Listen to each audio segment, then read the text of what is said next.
do this as well. They confuse is with ought. Now, in Christian theology, however, God is perfect. God is by definition good. Now, what is good when we look at God? Well, good is whatever God is in a moral sense. He cannot lie, cannot cheat, cannot steal, and therefore he reveals his own character to us, and that becomes the standard of moral propriety. I don't understand that. Any insight to it? I don't have any. I don't know what that is. Who that is? What? Sorry. So where was I? Lost my train of thought.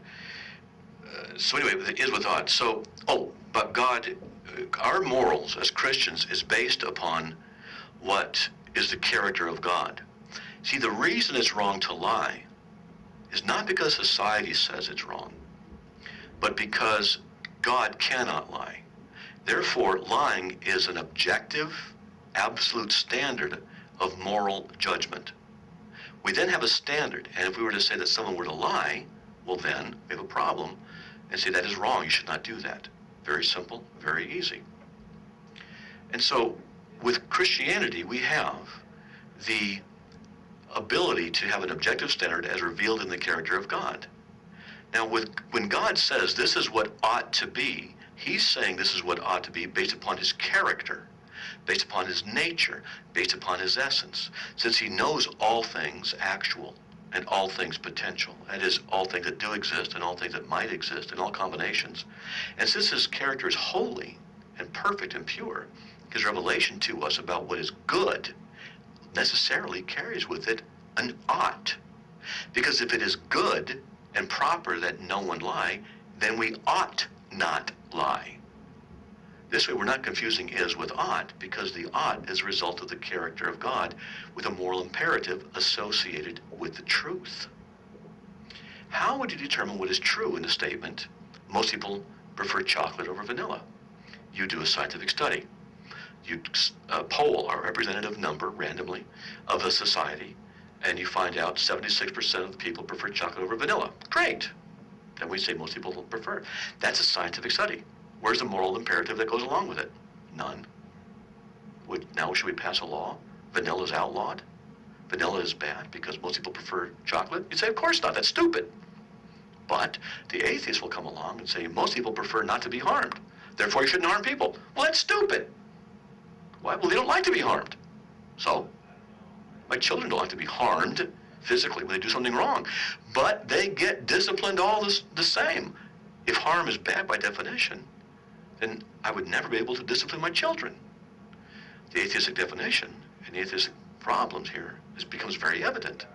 It becomes a subjective thing based upon personal preferences, societal norms, which change.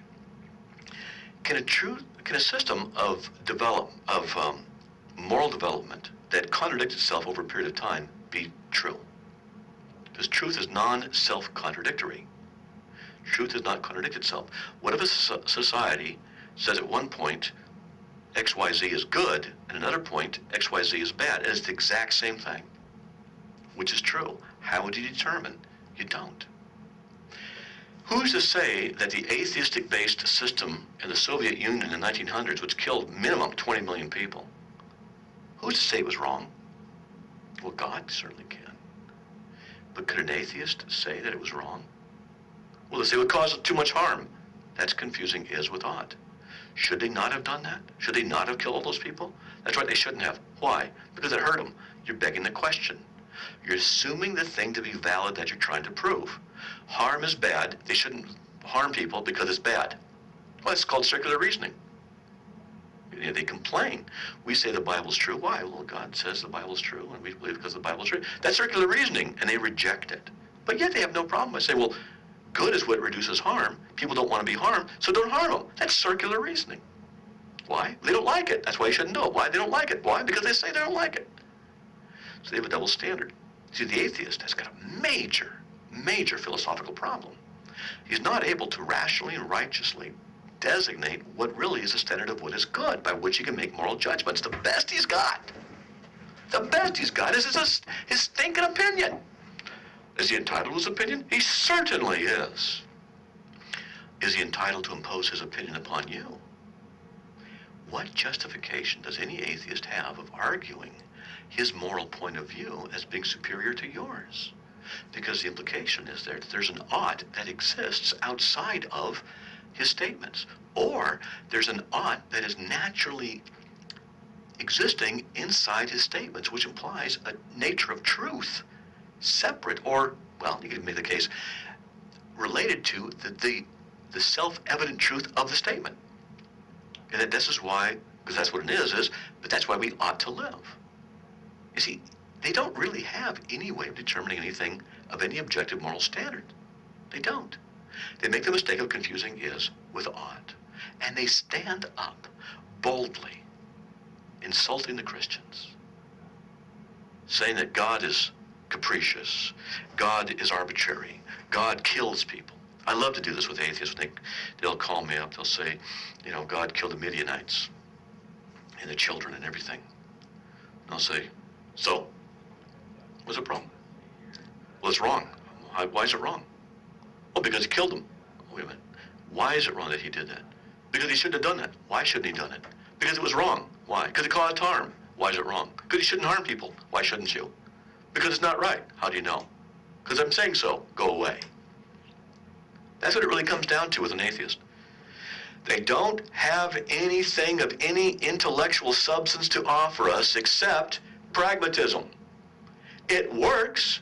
That's how we know it's good. It just works. Well, wait a minute. If it works and that's what's good, then I got a question for you. Let's say there's an economic disaster. The economy is in shambles. Society is, basically reduced to anarchy. People are surviving. It's like those bad science fiction movies, people going around stealing stuff. And you've got a family. You've got to take care of your family. And food's pretty scarce. And you've got a gun.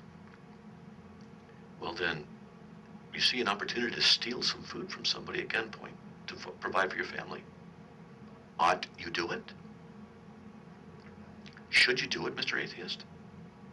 Should you rob somebody, maybe shoot them in order to get their food so you can give food to your family? Maybe you have 3 kids and he has 1 kid. And so 1 starves and 3 live. Less harm, right? By the atheistic moral standard, that would be the right thing to do then, wouldn't it? You see, the problem here, of course, is with atheistic ethics, it depends on the context, depends on the situation, and depends upon the whims and desires of the atheist at the time. Now, when atheistic morality was in control in Stalinist Russia, how many millions died? Minimum 20 million, maximum 60 million. How about the communistic atheistic system of China? Do you know how many millions of their own people they tortured, killed, imprisoned? Millions upon millions upon millions, more than the number of Jews that were killed by that occult SOB, Hitler. You see, when people do what's right in their own eyes, as the book of Judges says, they fall, they turn against each other. They become gods in their own eyes in the sense that they are the ones determining what is right and wrong. Just exactly what happened in the Garden of Eden. Satan comes in to Eve. Hey, make a judgment of moral truth based upon your own thinking. What happened? The fall. Sin entered the world. Lies abound everywhere. Now, of course, the atheist abides in the greatest lie of all, that there is no God. And the new atheists, those who are aggressive, those who are boastful, those who are prideful, arrogant, who work against the truth of God's word, are becoming emboldened by the inability of Christians to rationally refute these idiotic, self-refuting, stupid philosophical positions that atheists offer, and they think they're logical and cogent, philosophically sound, and morally proper. They have nothing.